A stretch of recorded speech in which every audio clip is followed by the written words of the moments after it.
বর্তমান রাজনীতি তো আমরা এখনো সন্দিহান, কারণ আমরা বড় একটা সমস্যার মধ্যে থেকে নতুন একটা সরকার তৈরি করে কাজ শুরু করেছি। এখন রাজনীতিটা আবার চাঙ্গা হয়েছে এজ এন রাজনৈতিক কর্মকাণ্ড নিয়ে আমরা মাঠে নামতে পারছি, যেটা আওয়ামী ফ্যাসিবাদ শাসনের সময় আমরা করতে পারতাম না, আমাদের সবভাবে আবদ্ধ করে রাখা হয়েছিল। কিন্তু কোন দিকে যাচ্ছে বলা মুশকিল, কারণ অন্তর্বর্তীকালীন সরকার কবে নির্বাচন দেবেন বা কি কি হলে নির্বাচন দেবেন বা ওনারা আসলে আদৌ কি কি করতে চান এবং সেগুলো কিভাবে করা যেতে পারে, এগুলো পরিষ্কার করতে ওনারা বেশি সময় নিচ্ছেন। এগেন এগুলো সময় সাপেক্ষের ব্যাপার, আমি মানছি, কিন্তু তবুও কিছু জিনিস কিন্তু প্রথম দিনই হয়তো পরিষ্কার করাটা গুরুত্বপূর্ণ।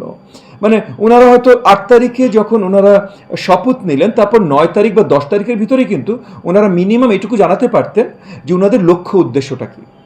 ওনারা যখন বলেন লক্ষ্য উদ্দেশ্য হলো সংস্কার করা, এটা আসলে কোনো লক্ষ্য উদ্দেশ্য না, কারণ এটার কোনো সঠিক মিনিং নাই। আর সংস্কার যে কোনো সরকার আসে সেই সরকারেরই দায়িত্ব। সো তাদের স্পেসিফিক টার্গেটটা, লক্ষ্য উদ্দেশ্যটা কি, এটা ওনারা পরিষ্কার করেন নাই।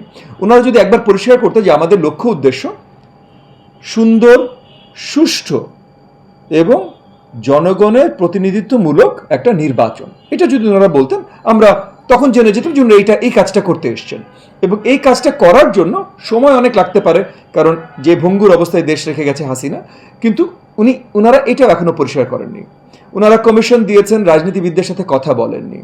মানে আমরা কিন্তু সহযোগিতাই করতে পারি। একই সাথে ওনারা যে নতুন কমিশনগুলো দিয়েছেন, এই কমিশনের ক্ষমতায়ন কিভাবে করেছেন এটা আমাদের কাছে প্রতীয়মান না।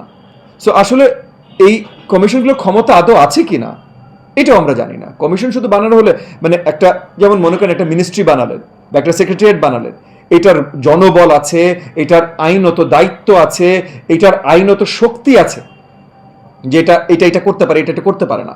নতুন একটা কমিশন বানিয়ে সেখানে না জনবল আছে, না অন্য কোনো স্ট্রাকচার আছে, না এটা ব্যাক করছে কোনো স্পেসিফিক আইন, যে আইনের আয়তায় এদের শক্তি আছে। সো তাহলে এরা কাজ করবে বা কিভাবে করবে?